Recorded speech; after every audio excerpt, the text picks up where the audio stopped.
بسم اللہ الرحمن الرحیم۔ السلام علیکم۔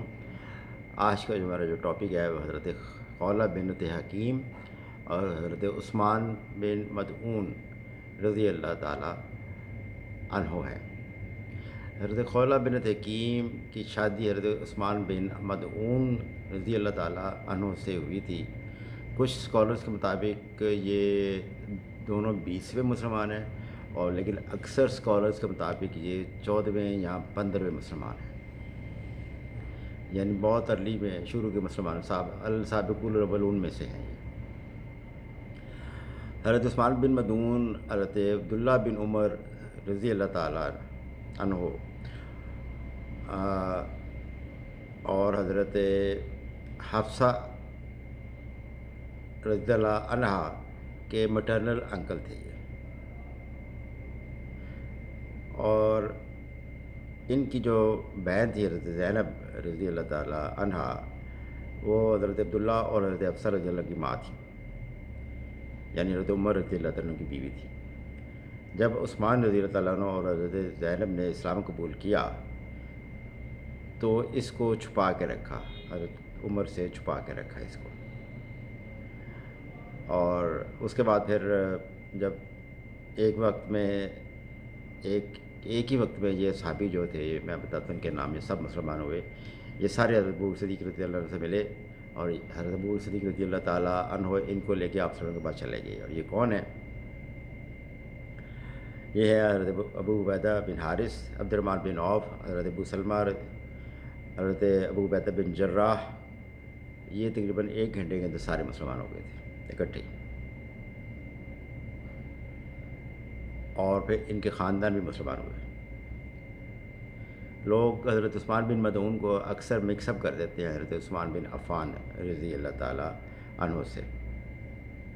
حضرت عثمان بن مدعون بہت ہی ایماندار شخص سے، اور مکہ میں ہر دل عزیز، ہر دل پسند شخصیت تھے۔ حالانکہ یہ قریشی نہیں تھے، لیکن پھر بھی قریش ان کو بہت عزت دیتے تھے، بہت پیار کرتے تھے ان کے ساتھ۔ ولید بن مغیرہ مشہور جو ہے، وہ ان کو اپنا بھتیجا کہتا تھا اور ان سے بے انتہا پیار کرتا تھا، اور وہ ان کو پروٹیکٹ بھی کرتا تھا، اور اس کی وجہ سے انہوں نے وہ ظلم نہیں برداشت کیے جو حضرت بلال نے، حضرت صہیب نے، حضرت خبیب رضی اللہ عنہ نے برداشت کی ہے۔ یہ ان کی بچت ہو جاتی تھی اس کے ولید بن مغیرہ کی پروٹیکشن کی وجہ سے۔ اچھا، خولہ بنت حکیم جو تھی، انہوں نے بھی کب اسلام قبول کیا؟ جب انہوں نے اسلام قبول کیا حضرت عثمان بن مدعون نے، تو یہ گھر آئے بتایا حضرت خولہ کو، تو وہ بھی اس وقت مسلمان ہو گئیں۔ ان کی دوستی حضرت خدیجہ سے پہلے سے تھی، تو اب مزید ان کی دوستی حضرت خدیجہ رضی اللہ تعالیٰ عنہا سے ہو گئی۔ حضرت خولہ کی بہت آتی جاتی تھی ان کے گھر، خدیجہ کے، بہت ذہین تھی، طب کی بڑی ان کی جانکاری تھی، بہت انٹیلیجنٹ تھی، اور ایک بہت ان میں کوالٹی تھی، یہ زبردست میچ میکر تھی۔ اور انہوں نے ایسے میچ بنائے دنیا میں جو انہی کو سعادت حاصل نصیب ہوئی ہے۔ میں آگے چل کے بتاتا ہوں۔ یعنی یہ ایسی تھی کہ جس گھر میں گھس جاتی تھی نا، شہرت ایسی تھی کہ وہاں سے یہ رشتہ پکا کرا کے نکلتی تھی، کیونکہ کوئی امبیگوٹی رکھتی نہیں تھی، کوئی ایسی بات ہوتی نہیں تھی کہ کوئی کسی کو پسند نہ آئے، ایسا پرفیکٹ نگینے کی طرف فٹ کرتی تھی میچ کو۔ حضرت عثمان جب پہلی ہجر کی حضرت عثمان بن مدعون نے حبشہ کی طرف، تو جو پہلا گروپ گیا تھا اس کے لیڈر بھی یہی تھے، آپ صلی اللہ علیہ وسلم نے ان کو لیڈر بنایا۔ جب دوسری حبشہ کی ہجرت ہوئی تو اس میں حضرت جعفر بن طیار رضی اللہ تعالیٰ عنہ کو لیڈر بنایا۔ اور جب یہ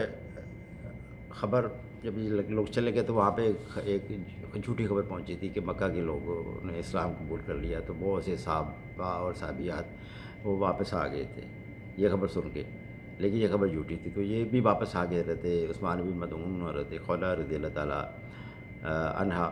تو جب یہ واپس آئے تو ولید بن مغیرہ نے کہا کہ آپ واپس نہ جائیں، آپ میرے پاس ہی رہیں، میں آپ کو پروٹیکشن دیتا ہوں، آپ کو کوئی کچھ تکلیف نہیں پہنچائے گا۔ تو وہ ان سے بہت زیادہ پیار کرتا تھا. کسی کہتے ہیں میرے ہوتے ہوئے کسی کی ضرورت نہیں ہے کہ آپ کو ہاتھ لگا جائے مکہ میں. یہ اس نے حضرت عثمان بن مظعون کو کہا. تو انہوں نے کہا ٹھیک ہے. اچھا اس کے بعد یہ دیکھتے تھے کہ یار یہ حضرت بلال پہ حضرت خباب وغیرہ رضی اللہ تعالیٰ عنہ کس طرح کے ظلم تشدد ہوتے ہیں، اور میں بچا ہوا ہوں. ولید بن مغیرہ کی وجہ سے تو انہوں نے ولید کے پاس چلے گئے. یہ کہتے ہیں کہ مجھے اپنی پروٹیکشن واپس لے لو، مجھے نہیں تمہاری چاہیے پروٹیکشن. یہ کیسا ہے کہ میں تو آرام سے بیٹھا ہوں اور باقی لوگ جو ہے غریب مسلمان بہت تکلیفیں برداشت کر رہے ہیں؟ یہ کیسے ہو سکتا ہے؟ یہ نہیں ہو سکتا، پروٹیکشن واپس لو. بہت اصرار کیا تو انہوں نے، ولید نے کہا چلو ٹھیک ہے میں واپس لیتا ہوں.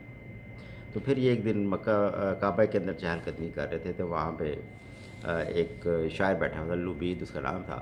تو وہ کہتا ہے کہ اللہ کے سوا ہر چیز، شعر و شاعری کر رہا تھا. اس کا مطلب یہ تھا کہ اللہ کے سوا ہر چیز باطل ہے. انہوں نے کہا صدقتا، بالکل سچ کہا آپ نے. پھر وہ آگے کہتا ہے کہ ہر نعمت فنا ہونے والی ہے. اس نے کہا جھوٹ کہہ رہے ہو، غلط ہے، یہ فنا ہونے والی نہیں ہے. ہر نعمت، جنت ایک نعمت ہے، یہ اللہ کی نعمت ہے، یہ نہیں فنا ہوگی. تم کیسے فنا ہو رہی ہے. تو اس نے پھر آگے شور ڈالنا شروع کر دیا. نے کہا یہ دیکھو یہ لڑکے نے میری جو ہے نا میرے سے بدتمیزی کی ہے، کوئی اس کو جواب دے. تو وہاں پہ کسی نے کہا یہ بیوقوف تو مسلمان ہے. تو کسی نے پھر آ کے نا غصے پہ آ کے ان کی آنکھ پہ مارا. ان کی سیریس آنکھ پہ انجری ہو گئی، آنکھ میں انجرڈ ہو گئی ان کی. تو ولید بن مغیرہ نے دوبارہ ان کو دیکھا. انہوں نے کہا یار دیکھو میں نہیں چاہتا کہ آپ کو کوئی ہاتھ لگائے، آپ کو کوئی تنگ کرے، تو آپ میری پروٹیکشن میں آئے ہو. کہنا نہیں مجھے نہیں چاہیے، مجھے صرف اللہ کی پروٹیکشن چاہیے، وہی میرے لیے کافی ہے. اور مجھے افسوس ہے اس بات کا کہ میری انہوں نے ایک آنکھ پھوڑی ہے، دوسری نہیں پھوڑی. اللہ کی رحمت دوسری آنکھ میری انجرڈ ہوئی تھی، مجھے زیادہ عزیز تھا یہ اس بات سے. تو یہاں پہ یہ ہم اس کا فرسٹ ایپیسوڈ ختم کرتے ہیں. تو تھوڑی دیر پہ اس کا دوسرا ایپیسوڈ شروع کرتے ہیں. تو دعا میں یاد رکھیے. السلام علیکم.